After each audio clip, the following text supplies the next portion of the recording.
la década de los 90 se producen en diferentes lugares de la periferia de América Latina y de Asia y de África, diferentes propuestas que trabajan lo mismo que había trabajado la filosofía de la liberación. La preocupación por emancipar un sujeto y por un conocimiento que señale las intervenciones o que señale el problema de la dominación. En esta dirección me gustaría marcar estos tres grupos importantes.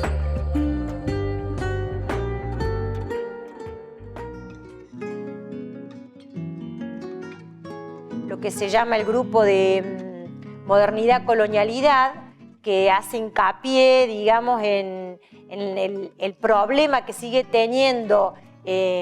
no el coloniaje en sentido político, porque ya no hay, tenemos independencia política desde el siglo XIX, pero sí cómo estos dispositivos coloniales siguen operando no solo en la construcción de conocimientos, sino en las identidades sociales. En ese sentido ahí podemos encontrar diferentes perspectivas que, aunque están en el mismo grupo, no responden de la misma manera. Uno de los autores que a mí me gusta muchísimo y que trabaja muy bien esto, pero habría que siempre circunscribirlo al contexto de producción del autor. En este caso es un peruano, es Aníbal Quijano, y él trabaja el problema de la colonialidad en relación a cómo ha operado la raza, no solo la división social del trabajo, sino la raza en distribuir los lugares en la sociedad. En ese sentido, bueno, a lo mejor en Argentina esto no resulte tan a primera vista, pero en el Perú los colores de la raza configuran a los blancos en lugares de élite y a los indios en lugares, y a los negros en lugares de subalternidad, ¿no es cierto? El otro autor, que también hay muchos, pero otros autores que estarían trabajando en esta perspectiva sería, por ejemplo, Castro Gómez o Miñolo, digamos. Castro Gómez trabaja también la perspectiva de la colonialidad, pero introduce para explicitar el concepto de colonialidad en el sentido Foucaultiano, es decir, es un dispositivo que está operando ahí tanto a la hora de construir saber como a la hora de la distribución social o cómo entender las significaciones sociales. El otro autor más cercano a Dussel quizás sea Miñolo, y ahí hay un intento más fuerte de restitución o de reconstrucción de una mirada de América Latina en los términos que él lo llama de decolonialidad, y pretende construir una historia del pensamiento latinoamericano desde el siglo XVI hasta la actualidad. Esta reconstrucción está basada de alguna manera en determinados esencialismos, ¿no? Los esencialismos que tienen que ver con la búsqueda de una cultura en los términos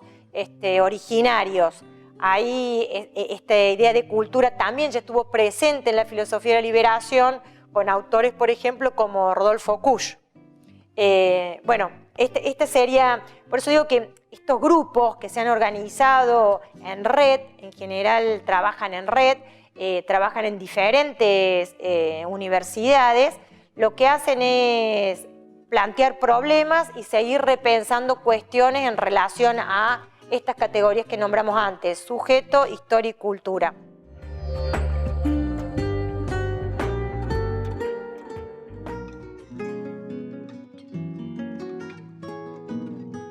Sin embargo, nosotros, como decía, en esta academia, ¿no?, en la Universidad de Córdoba, trabajamos desde otras periferias, no solo de la América Latina, porque no habría algo así como una originalidad ni siquiera en la dominación de América Latina. Habría particularidades contextuales en el acontecimiento de la conquista de América, pero no en el de la colonialidad. Entonces, hemos estado trabajando también con autores que han repensado la colonialidad en Asia, en especial autores indios, sobre todo los que también trabajan de manera conjunta, que se llama el Grupo de Estudios Subalternos, y que ya han tenido dos generaciones. La primera generación fue la que se organiza a través de los trabajos de Guha, y después la segunda generación, que es la que trabaja alrededor de los trabajos de Chakrabarti, como para tener una perspectiva general. ¿Qué es lo que les interesa a esos autores? En la India, lo que ellos reciben, voy a insistir con esto de no olvidar de que es importante entender en los contextos de producción que se dan los saberes. No son los mismos contextos de producción que se dan en América Latina, que se dan en Asia o que se dan en Estados Unidos en los departamentos de literatura hispanoamericana. Si bien trabajan las mismas perspectivas, mejor dicho, los mismos temas, no tienen las mismas perspectivas porque no reciben la misma biblioteca de autores. Por ejemplo, volviendo a los autores indios, ellos tienen como biblioteca las lecturas de la historia en versión marxista tradicional, digamos. Entonces ellos se enfrentan al problema de que para poder hablar de la historia de la modernidad india, necesitan salirse del modelo reductivo del marxismo, que solo puede explicarse a través del modo de producción y del sujeto proletario, porque tienen el problema, para decirlo así, si quieren seguir estando conectados con lo social, que no son los proletarios, porque verdaderamente no existe algo así como un sujeto proletario en la India, sino que están los campesinos. Y los campesinos no estarían dentro de lo que en esa versión sería el modo de producción, se encuentran aparte. Entonces, la apuesta de estos teóricos es entender a lo que serían entendidos como sujetos subalternos, en tanto no son los dominados directamente, que sería el caso de los proletarios, sino que son subalternos a estas dominaciones, y explicar cómo los campesinos se dan sus propias formas de resistencia, de insurgencia y de transformación de lo social. Lo interesante de estas perspectivas es que de alguna manera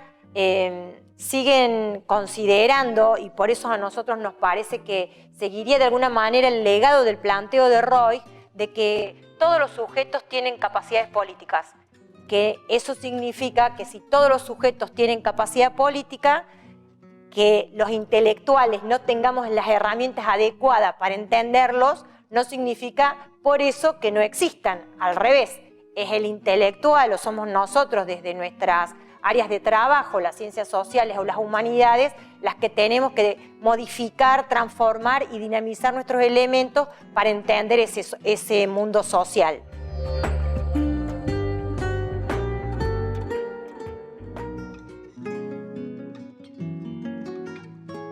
El otro grupo que podríamos mencionar en relación a que dijimos,